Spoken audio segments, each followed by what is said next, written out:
Policy, academics, and activism have been the three intersecting paths in my life, and they have been the driving force behind my passion for education. As an academic, I was always involved in activism, and I was involved in the establishment of the Union of Democratic University Staff Associations. We trained ourselves as policy analysts, and we were preparing for higher education policies in the future post-apartheid South Africa. Growing up, it just drummed into me that education is the only escape route for survival in South Africa as a black woman.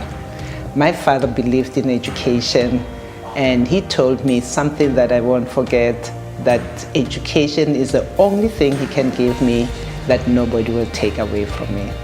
My path to receiving education was not a smooth one. I started school when I was 5 years old, when the official starting age was 7 years. For the first few years, I was not registered in the books, and I was always sent home whenever inspectors visited our school. This is something that made me realize I was getting something valuable and not easily accessible. Therefore, it made me appreciate education. I was born in Atteridgeville. I later went to high school in Polokwane at Stotolwane High School. It was there that I was encouraged to participate in activism because of an incident at the University of Limpopo. Abraham Tiro was expelled from the university for questioning injustice, and following that, he was murdered in Botswana. And even as a high school student, that encouraged me to embark on the fight for equity in higher education. I studied at the University of the North. Then upon graduation, I taught for 2 years before continuing with my studies at Wits University. At the time, I required a special permit from the Minister of Education to study at a white university.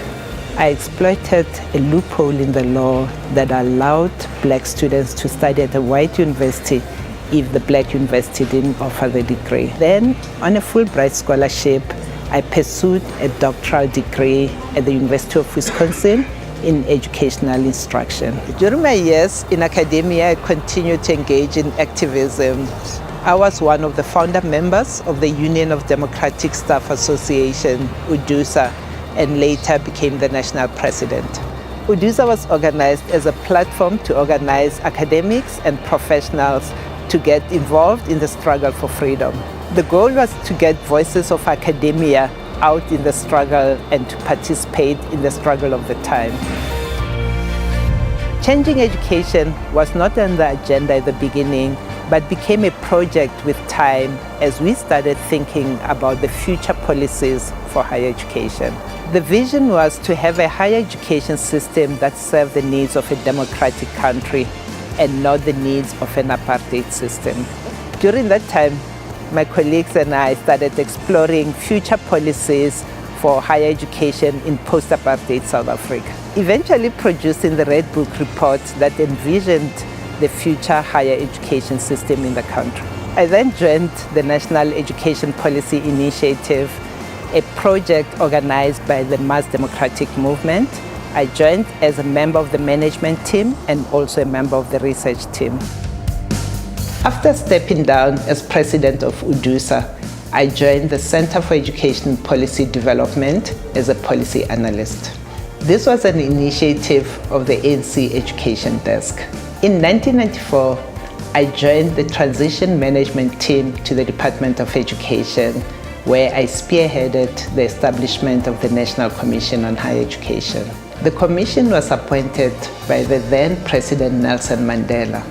I was honored to be given the positions of Executive Director and Commissioner. This was the first time a commission had been appointed to report on the entire higher education system.